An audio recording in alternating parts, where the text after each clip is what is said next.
Hey everybody in internet land, this is the Mother Brain of the Mother Brain Files, returning once again today to give you my latest movie review, and this week we'll be covering Taken 2, starring Liam Neeson.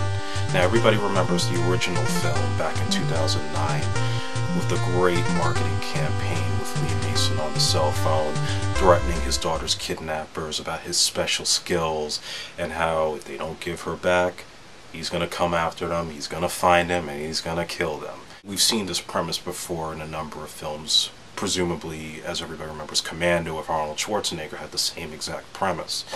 But what made the original Taken so unique and so different was basically having it be the production of Luc Besson, best known for The Fifth Element and The Professional, and the direction of Pierre Morel, I believe his name is.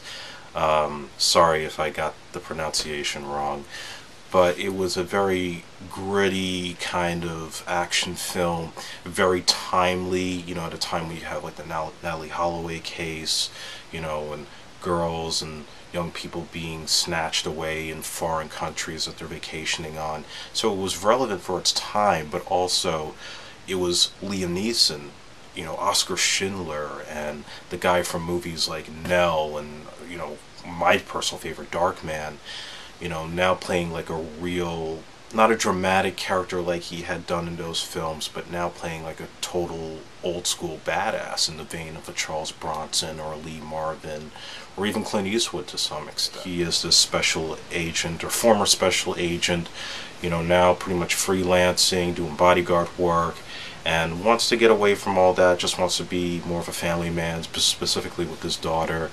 And of course, she goes on vacation in Paris and gets snatched up by a bunch of sex traffickers. The sequel basically continues right off where the original left off. So we have the character Brian Mills, played by Neeson, pretty much getting on with his life. His daughter, played by Maggie Grace, is also getting on with her life. She's trying to get a boyfriend, but still has haunted memories of the events of the previous film. Neeson's character is still trying to be that overprotective father. Now he's trying to give her driving lessons, and, you know, that's not going so well. So they're still having the communication issues. While at the same time, you have the new villains of the film, led by the father of most of the henchmen from the original who kidnapped Maggie Grace's character, now all seeking revenge for their deaths. And, you know, they don't give a damn that they kidnapped his daughter in the original. It's like, you know, you took our family, you took our blood, now we want your blood. They try to track everybody down, and they corner Neeson and his ex-wife, capture them while the daughter is basically running around her hotel room trying to get away from the bad guys. And pretty much it's the same chaos all over again. As always, Liam Neeson showing off his special skills to get out of a very intense situation. The film itself, obviously, there's not too many changes from the original other than directors. This one's being directed by, and I kind of laugh when I say the name, Oliver Megatron, who is also a Luc Besson guy. He directed the third Transporter movie a few years ago. Pretty much it's still consistent in the way it was directed in the original. Not too much difference. A lot of, you know, the chaotic shaky cam shots and rapid fire editing. On an action level, it was pretty damn enjoyable for the most part.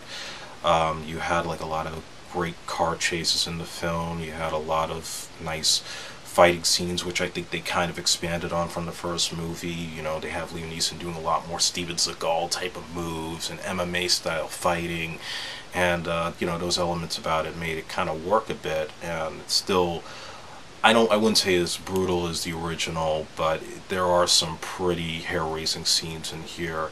A couple of torture scenes, including one in which they take Neeson's ex-wife and they cut part of her neck and then hang her upside down on chains, and she only has 30 minutes to survive, or else all that blood's gonna start rushing to her head and kill her. I unfortunately have to say, you know, not that I really love to listen to the critics and their opinions, but I have to say this one happens to be kind of an inferior sequel to the original. There's really not much advancement between the first and second film in terms of character development. Everybody's pretty much who they are, and still sort of like dealing with the aftermath of the first film. It's just Neeson doing his thing, which, we pay to go see, but it's like, I guess for an action movie or any kind of film in general, you want to see the characters go to a new place, go into a new direction, and instead it just kind of felt like the same old thing. Other than the fact that now the daughter does not get kidnapped in this movie. She does get a little bit more into the action to an extent. This time it's really more of the wife that gets captured. And that's where I kind of have my biggest pet peeve with the movie.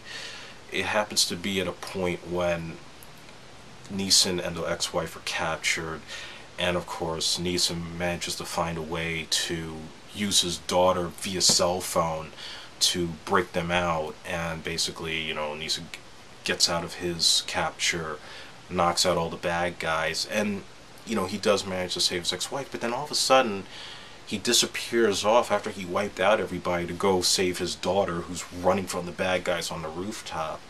And he does do that, but then another set of bad guys come out of nowhere. No transition, no real establishing shots to show this, but another set of bad guys come and they take the wife and they throw her in a van, and now Neeson has to go and find her. You'll see what I mean if you do in fact see the movie, but it just felt like he went through all that trouble and he leaves his wife alone for like a couple minutes, and all of a sudden she gets snatched up again.